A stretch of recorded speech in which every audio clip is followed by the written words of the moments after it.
Homeschooling is such a blessing and it's so wonderful, but it ain't easy. My beautiful spreadsheets, all of my plans have gone out the window. And as the curriculum lover that I am, I'm like, well, this one isn't working, let's try this. Oh, that one's not working, try that. And I really have to encourage myself and remind myself not to compare.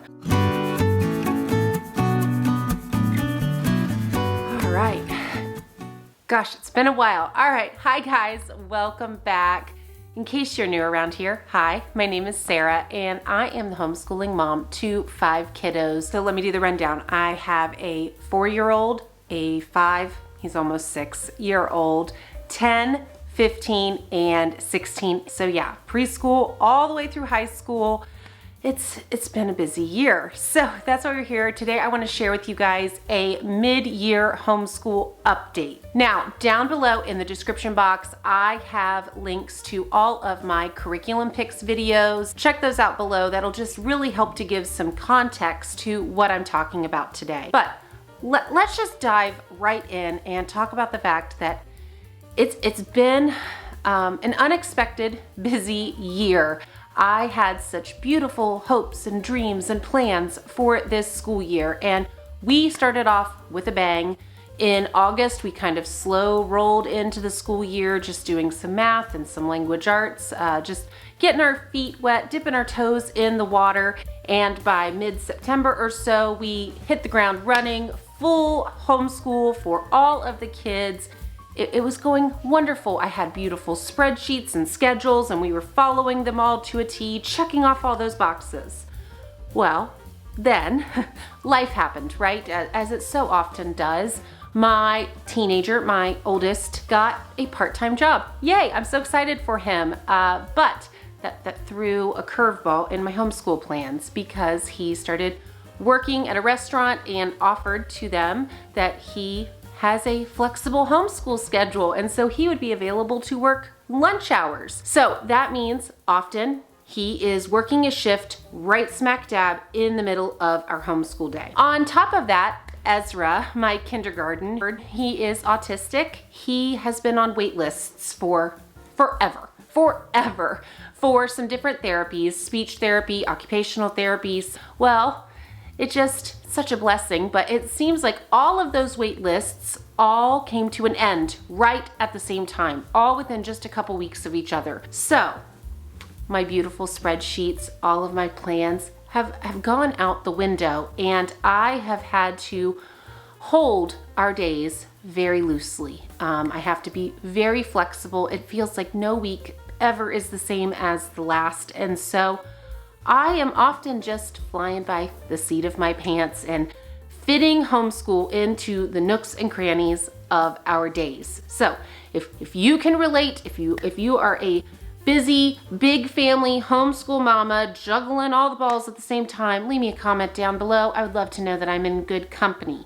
But that being said, I do have a few specific updates, curriculum things I want to share with you guys, as well as just a few tips and tricks I've learned this year. First of all, let's talk about block scheduling. I've had to go back to this and I forgot what a wonderful warm hug it feels like to really lean into block scheduling.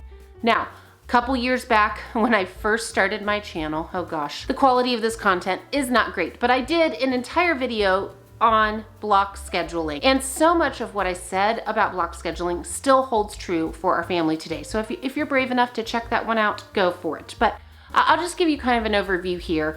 Block scheduling is exactly like what it sounds like. It's where you're taking different blocks or chunks of your day and devoting them to different parts of your schedule. So for us in our homeschool, what that looks like is we have a before breakfast block. The items that I like my kids to get done before they sit down for the breakfast table. So often that's Bible, math, maybe some handwriting. I want them all to do their morning routines or their morning lists, getting dressed, brushing their teeth, making their beds, just normal everyday life skills. And yes, I use food as my gimme. If you do all of these things, I will feed you, and I will feed you well. And so they know if they want to sit down to a breakfast feast, they had better get the things on their morning before breakfast block list completed. So then we'll have our morning time block. This is when we all sit around the table, we eat, and we do our morning basket time. And that also bleeds into our chore time. So then as the day progresses, we will move into a late morning block. Sometimes that's language arts, sometimes that's me running in the car to therapy. Then we'll do a lunch break, an outside break, things like that. And then we will move into an additional 1 or 2 afternoon time blocks. Maybe it will be a science and history block. Maybe it'll be a literature block. It just depends. And the thing that has really helped with block scheduling this year is that not all of the blocks for all of the kids have to be the same every day. So for instance, Noah might be working for 2 or 3 of his blocks, while Leah and Mariah are doing language arts, science and history, literature. It can be individualized for each one of the kids. And so that's been really helpful because they're all just really used to this concept. And so we will just talk about scheduling, talk about the blocks, talk about what each person is expected to do during different chunks of our day.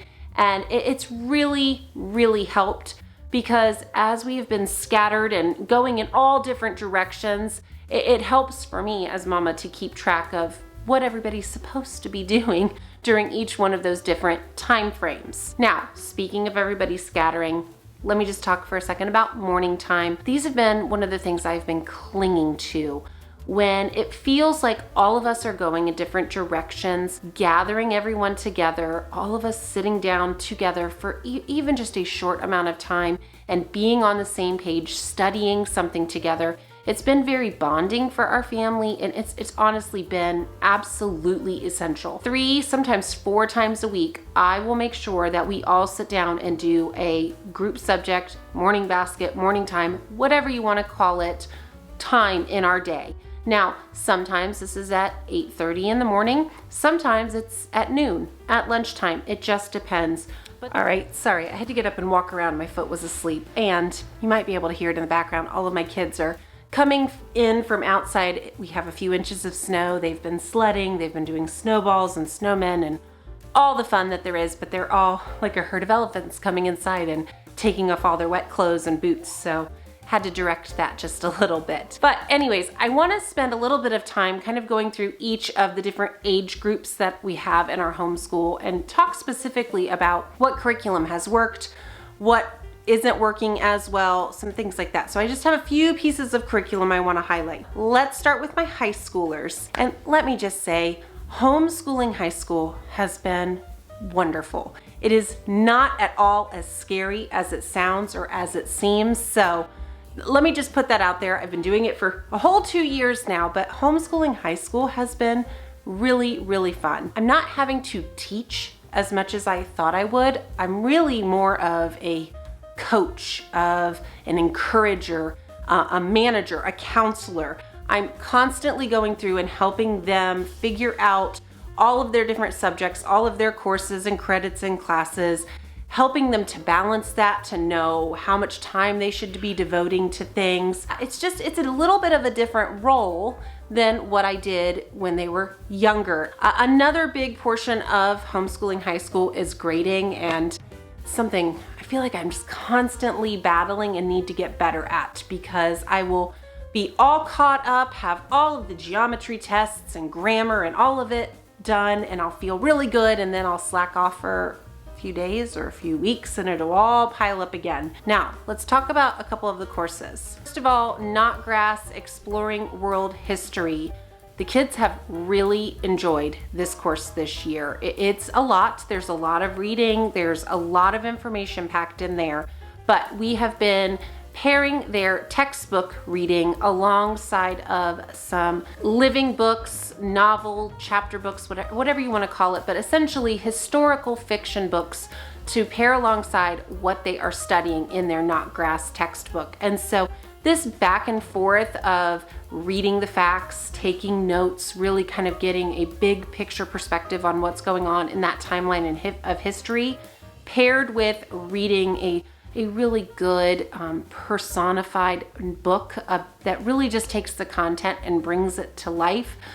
doing both sides of that coin has been really helpful for both Noah and for Leah to really get a good grasp of what they are studying and also to enjoy it. Not just, memorizing all these rote facts on a timeline, but to enjoy it. So history has been going really well. I would think they would both probably tell you it's not easy, it's difficult, it's a little bit challenging, but it's been so good for them. All right, so then Berean Builder Science. This year, Noah and Leah are both taking biology, and they are, again, it's challenging, it's difficult information, but they're really enjoying the course. In particular, the Vimeo video instructions. This is something I rent for the year.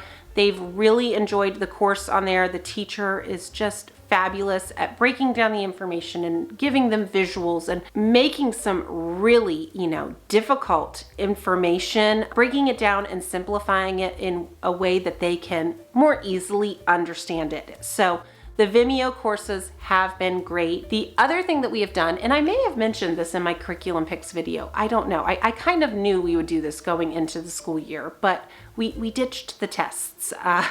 It's probably a little unconventional for high school, but that's what we decided to do. And the deal I have with my teens is that they create beautiful science journals. They take notes and draw pictures as they are watching the videos on Vimeo. They also read the book, the textbook, and they use all of that information to create a science journal. It's so fun to kind of see both of them in their different styles. Noah's notebook is completely different than Leah's, and I have them swap and look at each other's, and then what I'll do is we'll sit down. I guess this is very Charlotte Mason style in a way, but I will have them sit down at the end of a chapter, show me their science notebook, and I will have them tell me what they learned, kind of teaching back to me what information they have taken in. And so I kind of take that oral narration and all of that visual information that they have provided for me, and that is how I am grading biology for them. And that's been really, really fun. On top of that, they are doing some labs. We haven't quite gotten to the dissection kits yet. They're both dreading it, but we will be getting there this semester. As far as language arts, I cannot recommend enough Wordly Wise. I just feel like that curriculum in particular, they spend about 15-20 minutes a day in those workbooks. And I feel like it's such good practice if you have a child who is possibly university or college bound. It feels like a really good curriculum that can help them prep for tests that they may need to take. So ACT or SAT or anything like that. I feel like those vocabulary workbooks are in particularly helpful for that. In addition to vocabulary, they are both also doing an IEW course as well as finishing up a grammar course. And we have kind of been going back and forth, spending 1 week on writing, 1 week on grammar, 1 week on writing, 1 week on grammar. And when I say grammar, it's a very rigorous grammar that they are taking, doing lots of sentence diagramming, and it's a hefty course. So going back and forth between the two has been nice. Again, they're sharing materials, so having them swap back and forth. Noah can be doing grammar 1 week while Leah's doing IEW, and then they can switch books and do the other lessons in the other book.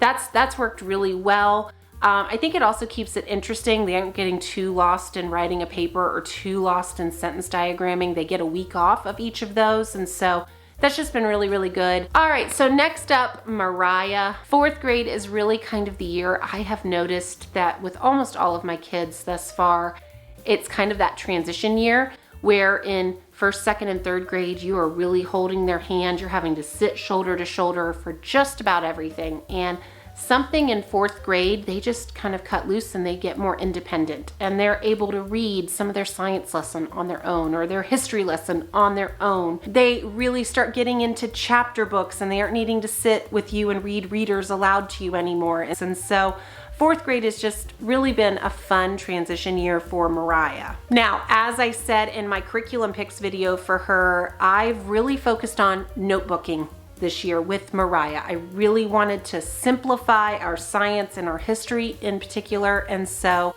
that's been working great. She listens to Story of the World audiobooks, and then she does her own notebooking page to go along with it every day. So she'll do a coloring page, and then she will write out 4-ish facts about what she listened to in that lesson and tell it back to me. So kind of getting back to that Charlotte Mason oral narration, written narration, kind of a combination of the two. She is also creating a beautiful science journal, kind of similar to her older brother and sister.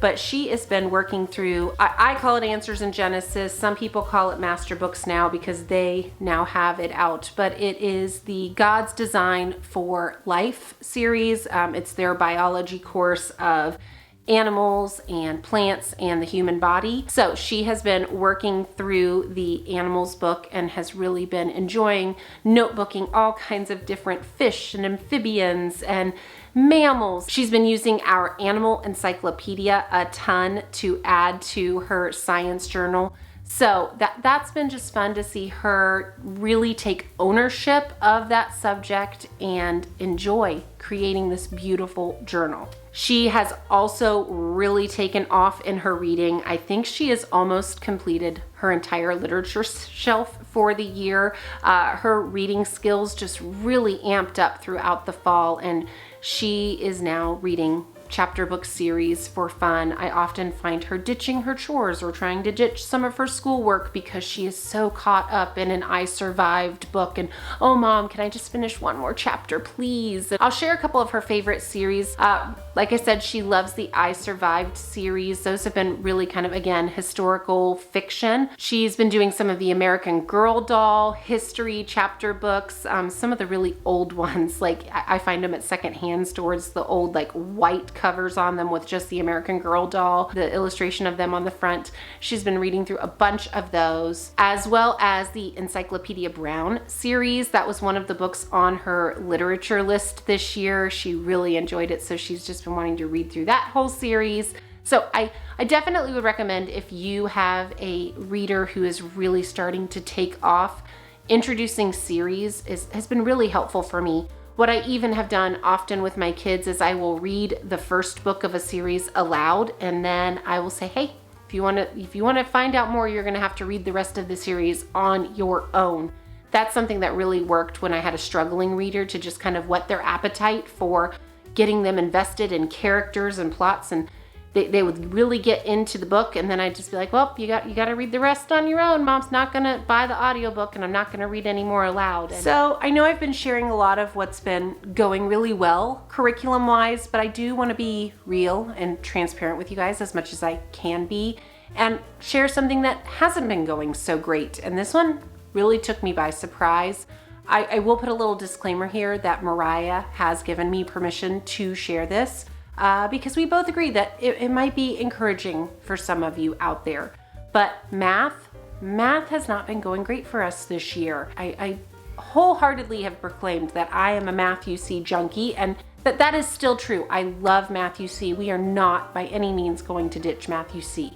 But kids, a lot of time in elementary school, they can go through addition, they can go through subtraction, they can get into multiplication, and they're memorizing all of these facts. And sometimes kids, I've had 2 of mine now do this, they're able to easily figure them out, maybe on their fingers, or maybe singing a skip counting song, or something like that.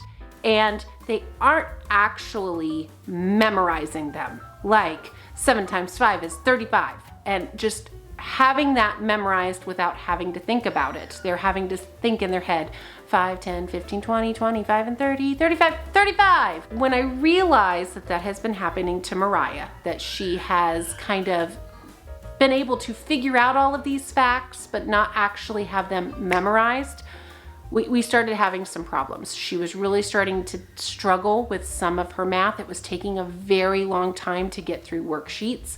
And I realized we needed to stop, we needed to pause, and we needed to backtrack, and backtrack big time.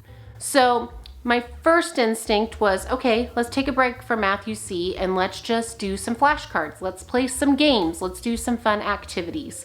And that worked for a little while, but she was missing having that day in and day out math curriculum feel. And so then I, at a friend's encouragement, tried out teaching textbooks. We went ahead and just did the trial and tried out teaching textbooks for a while, which she really enjoyed. She liked teaching textbooks. She liked being on the computer and doing that. But then kind of the same thing happened where she got to certain problems and she was able to figure them out and use the scratch pad or, take a moment on the computer and think through it and get to the right answer. But I was realizing she wasn't doing it quite fast enough. And so we have had to really kind of struggle through that this year, learning those addition, subtraction, multiplication facts and really learning them well. She's been frustrated with me that I won't let her move on until she gets those done. But I know from now having high schoolers that if you don't have those facts down like the back of your hand, it's going to make all of those later math courses so much more difficult. This is the time as a homeschool mama that I really have to encourage myself and remind myself not to compare, not to take my 10-year-old and look at what other 10-year-old homeschoolers are doing or what 10-year-olds in public school or private school are doing and look at my 10-year-old and realize that she is growing and developing and she is exactly where God wants her to be. And that, by the way, she is overly excelling in all of her other subjects. And so it's okay that it's taking her a little bit extra time to struggle through this. There's also huge life lessons in that, right? Because us as adults, we can excel in lots of things, but then there are areas in our life that we really have to work hard at and we really have to struggle through and just don't come as easily to us. And so if you have a kiddo who is a struggling reader or struggling in math or doesn't like science or I don't know, there's so many different avenues you can go to. It's okay. It's okay to sit in that struggle for a little while and it's okay to try different things. As the curriculum lover that I am, I'm like, well, this one isn't working, let's try this. Oh, this one isn't working, let's try this. Oh, that one's not working, try that. Sometimes you just have to pick one, stick with it, and muddle through. And so that's what we're doing. We're going back to flashcards, we're going back to Matthew C, and we are just going to muddle through. Peekaboo! Let's come to the show.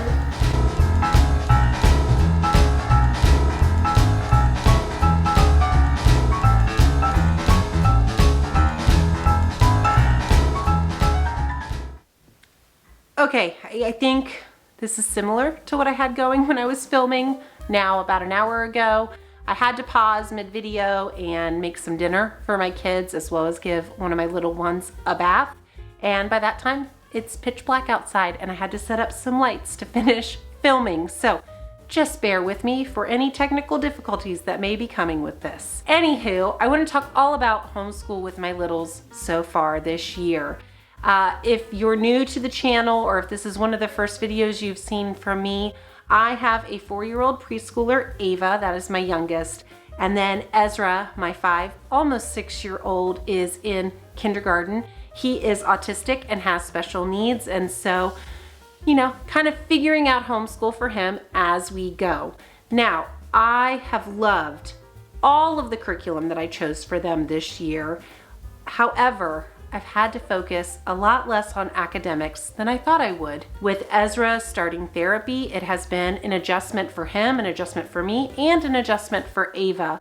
We have all had to get used to Mama and Ezra kind of being in and out of the house a lot more, going to appointments. That's a lot for little kids to kind of manage and understand and adjust to. And I was noticing very quickly that both of my little ones were getting crankier and more on edge and just not showing as much interest in schooling. And I think a lot of that for Ezra is that therapy is mentally and physically exhausting, especially like he's doing occupational therapy and he just gets tired. And so throwing a bunch of academics on top of all of those new therapies hours was just, it was too much.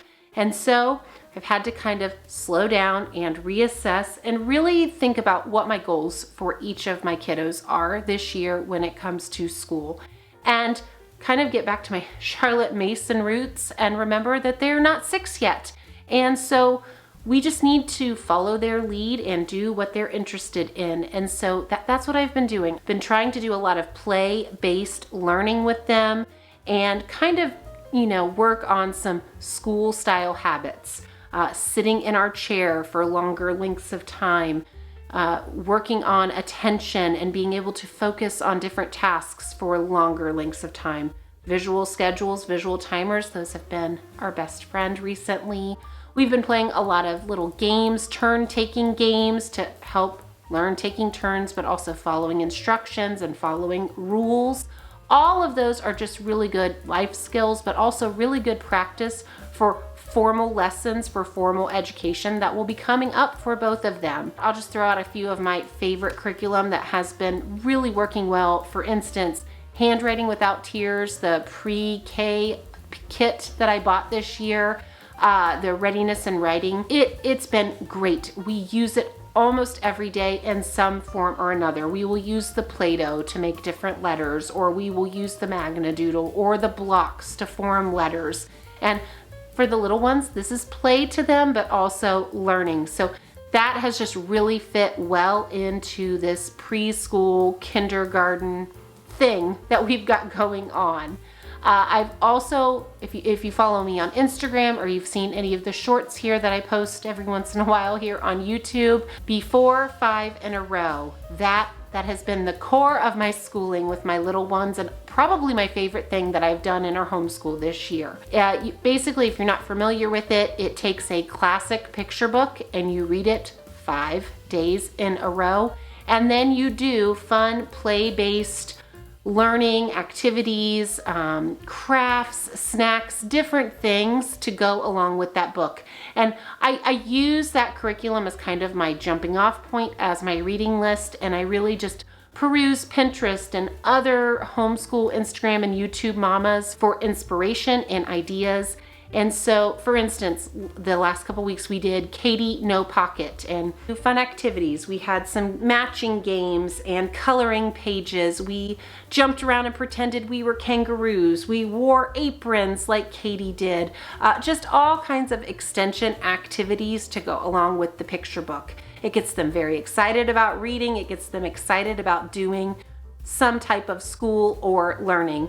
And honestly, food is my secret weapon with schooling all of my kids. If I can come up with a literature-based themed snack to go along with the book, my little ones will come to the table and eat and let me read to them. So that is what we do. I will get out a pita pocket and fill it full of veggie sticks and ranch, and they will sit and chomp on that while I read Katie No Pocket. That is how my little school has been going this year, and it's been fun, and it's been a blessing, and it has not felt like a burden. And so sometimes we get to math, sometimes we don't. Sometimes we get to reading and working on phonics, and sometimes we don't. And that's okay. We're taking it one day at a time. Like I said, I'm having to really hold our schedule and our days loosely. All right, so that kind of breaks everything down age by age for all of my kids.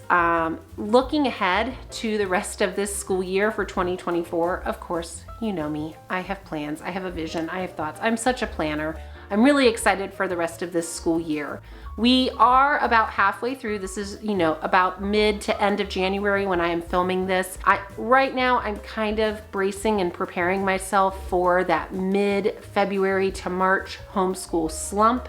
It always hits me hard as a homeschool mama. It hits my kids hard. And so I'm really trying to prepare and think through how we can kind of get through that difficult season in our homeschool year. Do you guys struggle with that? I think most homeschoolers do. I'm actually thinking about devoting an entire video just to surviving the February slump. If you're interested in that, let me know. All right, guys, well, thanks for hanging out with me. If you haven't done so, subscribe to the channel, stick around. I have a lot more planned for 2024. So, hope you guys are having a good week. See you later.